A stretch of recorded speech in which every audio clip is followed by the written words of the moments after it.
Buenas tardes y bienvenidos a nuestro estudio bíblico. Hoy es el día de Acción de Gracias y vamos a concluir nuestro estudio del libro de Ruth. Vamos a leer el cuarto capítulo de ese libro, donde termina, y vamos a pensar un poco sobre el significado de todo el libro que habremos terminado. Pero antes vamos a pedirle al Señor para que nos guíe durante nuestro estudio. Oremos. Santo Dios, te damos gracias por tantas cosas este día, por la familia, por los amigos, por el trabajo, por el pan de cada día. En este momento te damos gracias por tu palabra escrita en la Biblia. Te damos gracias que podemos leer esa palabra. Te damos gracias porque a través de ella nos hablas y nos instruyes en el camino en que debemos andar. Pedimos que nos guíes durante este estudio y que sea para nuestro provecho espiritual, para que podamos amarte y servirte por Jesucristo nuestro Señor. Amén.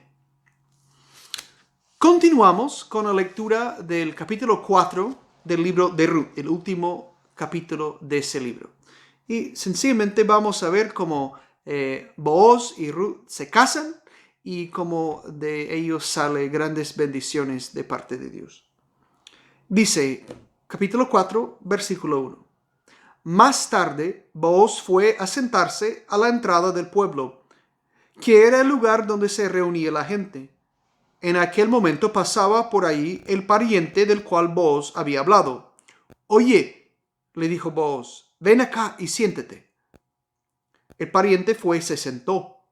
Enseguida Booz llamó a 10 ancianos del pueblo y también les pidió que se sentaran con él. Cuando ellos se sentaron, Booz le dijo a su pariente, Noemi, que ha vuelto de Moab, está decidida a vender el terreno que perteneció a nuestro pariente Elimelech. Quiero que lo sepas, para que si te interesa comprarlo, lo hagas ahora delante de esos testigos y de los ancianos del pueblo. Como tú eres el pariente más cercano de Elimelech, tienes el derecho de comprar su tierra.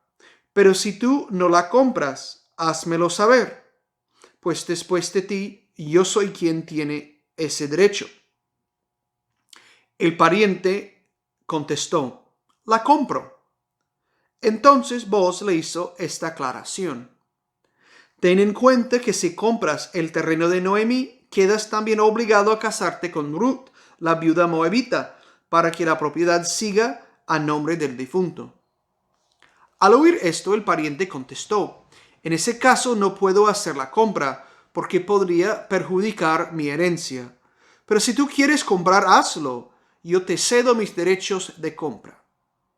En aquellos tiempos había en Israel una costumbre. Cuando uno cedía a otro el derecho de parentesco o compraventa, se cerraba el contrato de compraventa. El que cedía o vendía se quitaba una sandalia y se la daba al otro. De acuerdo pues con esta costumbre, el pariente de Booz se quitó la sandalia, se la dio a Booz y le dijo, compra tú. Entonces Booz dijo a los ancianos y a los allí presentes. Vamos a esperar un momento para escuchar el discurso de Booz. Es importante que entendamos lo que hemos leído hasta aquí. Después de la escena nocturna entre Ruth y Booz, que leímos la semana pasada, ya hemos llegado al momento en que Booz se presenta a la entrada del pueblo, donde se resuelven los juicios, los pleitos, donde se confirmen los contratos frente a testigos, principalmente los ancianos de la comunidad. Y llama al pariente de Noemi, que tiene derecho a proteger la herencia de Elimelech, y le explica que Noemi quiere vender el terreno y costumbre en Israel era que un familiar tenía que comprar el terreno. Fue muy mal visto que un israelita vendiera su terreno a un extraño, a alguien fuera de su comunidad. Porque se quería preservar el patrimonio de la comunidad y de las familias. Entonces, ese pariente tenía derecho, por su parentesco más cercano, a comprar el terreno y mantener la herencia del hijo de Elimelech, del hijo de Noemí. Y parece que el pariente estaba dispuesto a hacerlo. Dice, bueno, yo compro el terreno, no me hace mucha diferencia. Y así también cumplo con mi papel de Goel, de redentor o de ayudador. Pero vos, y parece que con un poco de astucia, le dice, pero cuidado. Si compras el terreno, y yo estoy dispuesto a comprarlo, tienes que casarte con Ruth, la moabita, la viuda, entonces nuera de Noemí. De ahí, pues, no le gustó al pariente. Quizás por un prejuicio contra Noemí, por no ser israelita, pero también porque podía pensar que eso afectaría al patrimonio de su familia inmediata, porque tendría que dividir entonces herencia entre Ruth y cuáles hijos que tuviera con ella y los hijos y la esposa que ya hubiera tenido. Entonces le dice vos, no, cómprala tú y cásate con Ruth y todo eso. Y sellaron el contrato con el intercambio de sandalias, como nos dice el autor de Ruth, que fue costumbre en aquellos días al tener una relación o contrato de compraventa o de ceder el derecho de parentesco, es decir, de ser Goel, se tenía que intercambiar sandalias, ¿no? Nos parece un poco raro, pero parece ser una manera de tener un testimonio físico del contrato sellado, ¿no? El apretón de mano desaparece en cuanto que se haga. Pero ya andar con la sandalia de la otra persona es algo notorio porque las sandalias no van a ser iguales. Ahora sí, vamos a escuchar el discurso de Booz. Dice, entonces Booz dijo a los ancianos y allí a los presentes, todos ustedes son hoy testigos de que le compro a Noemí las propiedades de Elimelech, Kelión y Malón. También son testigos de que tomo por esposa a Ruth, la viuda moabita, para que la propiedad se mantenga a nombre de Malón, su difunto esposo. Así no se borrará el nombre de Malón de entre los suyos, ni será olvidado en este pueblo. Hoy son ustedes testigos. Los ancianos y todos los presentes contestaron, sí lo somos. El Señor haga que la mujer que va a entrar en tu casa sea como Raquel y Lea, de quienes descendemos todos los israelitas. Y tú sé un hombre ilustre en Efrata, un hombre notable en Belén. Que el Señor te dé muchos hijos de esta mujer, que tengas una familia numerosa como la tuvo Fares, el hijo de Tamar y Judá. Vamos a pausar ahí. Leímos de 9 al 12. Entonces, con el discurso de Booz y la respuesta de los ancianos y otros testigos, se ratifica el contrato. Se cede el derecho de parentesco a Booz de manera permanente y se ratifica con los testigos que va a tomar a Ruth por su esposa.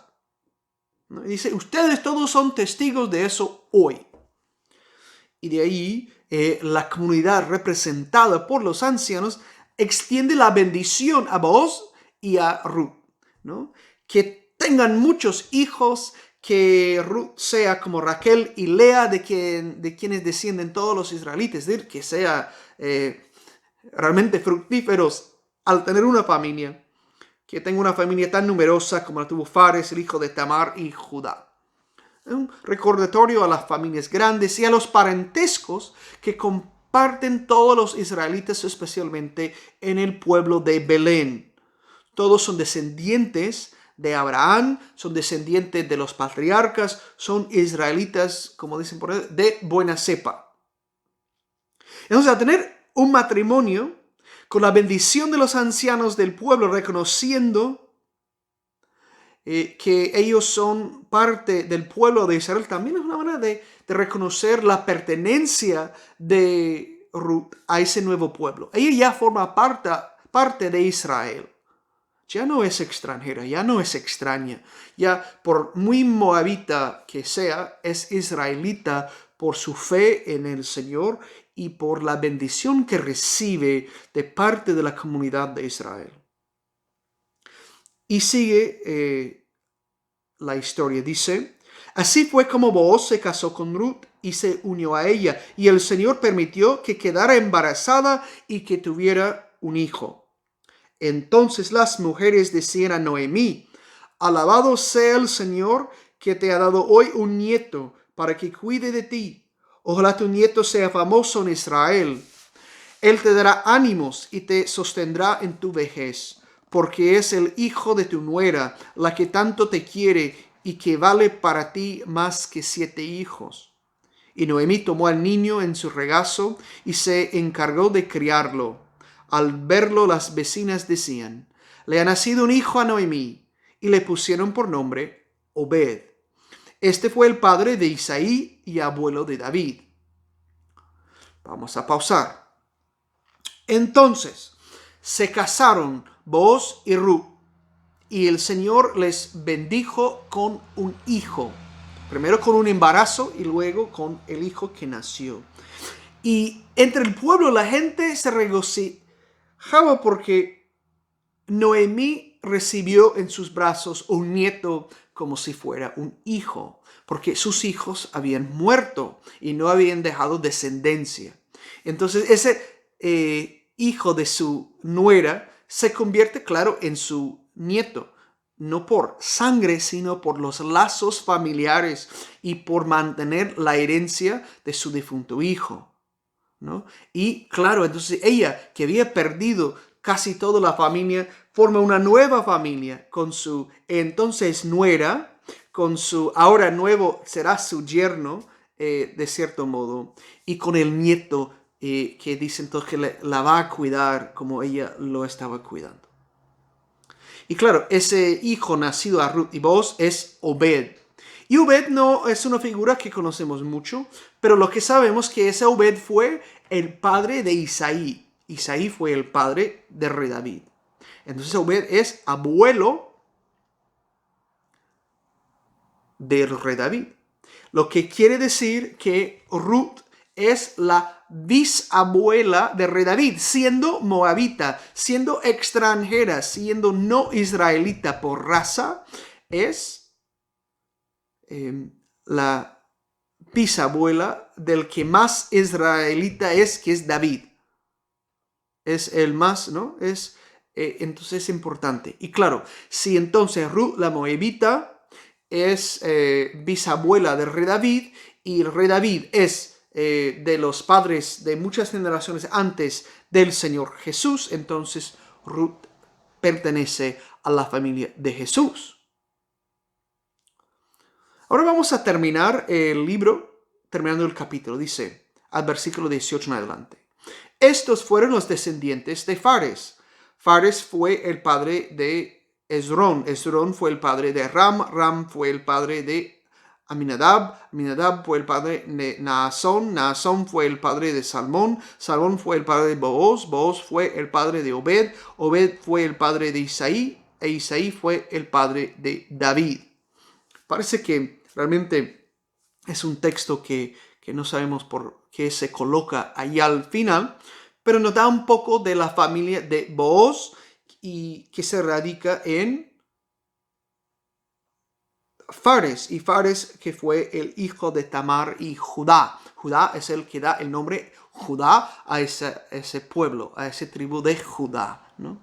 Entonces uno no puede ser más judío que los descendientes de Judá, y por tanto Booz fue judío e israelita, igual como Isaí y como David. Claro, como también sería entonces Jesús. Pero eso podemos hablar un poco más adelante. ¿Qué puede entonces significar para nosotros ese libro de Ruth? En primer lugar, es un libro de la Biblia. Es una historia que pertenece al pueblo de Dios y de que debemos aprender algo.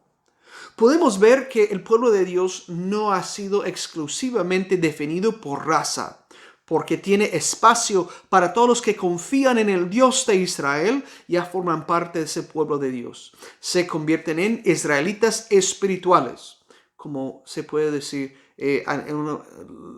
dar base para muchas de las ideas de San Pablo en la carta a los romanos.